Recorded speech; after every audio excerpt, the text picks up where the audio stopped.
Greetings, everyone. I hope everyone is having a fantastic, awesome, terrific day. I know that's like three words.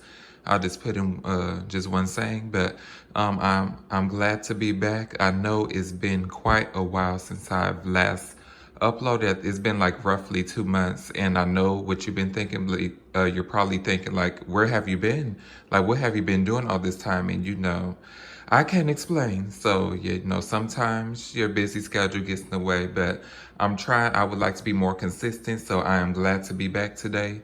So for today's video, I would like to do just a little refresher. Well, this is an update on my rubber tree, as you can see.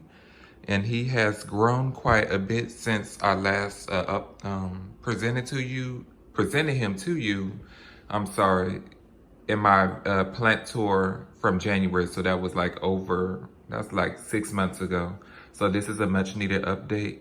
So here's my rubber tree right now. He's in this pot. I believe it's a 16-inch pot. It's a glazed ceramic pot. So when I first bought this plant in April of 2021, and at that time when I first bought him, he only had this much growth. He was like pretty much a baby plant. And over time, he has just grown so much in just a short amount of time, as you can see. And he has some new growth right there. So he is a Ficus elastica Burgundy plant. This is also known as the common rubber tree. They're pretty, they're not fussy with care needs. He lives in my northeast facing window. This is not his original growing location. Since this provides like great lighting in terms for this video, so you can all see the beautiful glossy leaves.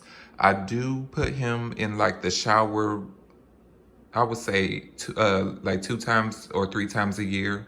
Just clear the dust, give him a thorough watering, and just helps keep him rejuvenated. Yeah, please excuse the siren in the background.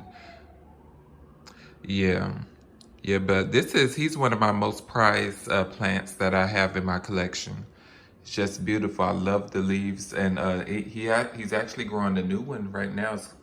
It broke through the sheath. It's slowly unfurling. I just love how the sheath is a nice orangish maroon color. It's just beautiful. Then the leaves is like a nice copper color, and then it turns into a deep burgundy-ish green color. It's just beautiful. And he's over 6 feet tall now. So I'm pretty tall myself. I'm 6'4", so he's like around my height. So I'm wondering if I should let him continue grow even taller, or to possibly maybe snip off the top part and then propagate it and then plant it back into the main plant. Oh yeah, and here's my little butterfly. I just randomly bought this at Lowe's back in May, I believe. I just seen it was like a little $5 butterfly, and just randomly put it in my rubber tree spot. It's a nice little colorful accent to balance off the green color. I know that's a little bit off topic, but anyways, yeah. So this plant, I'm wondering if I should cut it. If you have any input or just your opinion, feel free to put that in the comment section below. So yeah. So if I do end up cutting this, I will try to do it on video. I probably would need a tripod because my previous one broke, unfortunately. But I would just like to show the process of cutting it and then allowing it to root and then grow into a whole new plant. And then after that cut is taken, I'm assuming that it should branch out the main stem that the cutting will be coming from, if that makes sense. So yeah, here's my rubber tree. I probably do need to rejuvenate, these leaves, because they're kind of dusty a little bit from the normal indoor environment.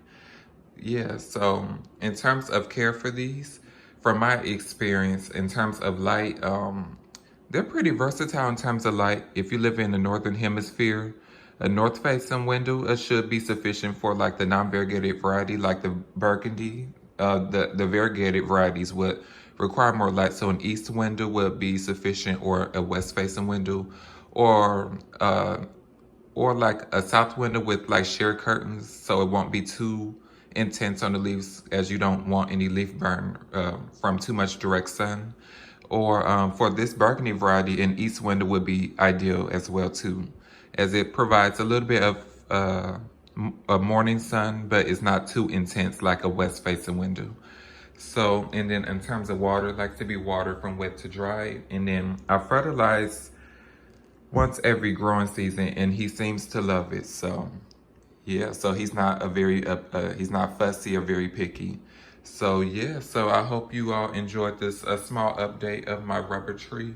I know this has been long awaited. It's been feels like forever since I last uploaded. So if you have any questions or comments about rubber trees or where I've been, or just anything random, if you like, feel free to leave a comment below. Thank you all for watching. I really appreciate your time today, and have an awesome one. Thank you so much.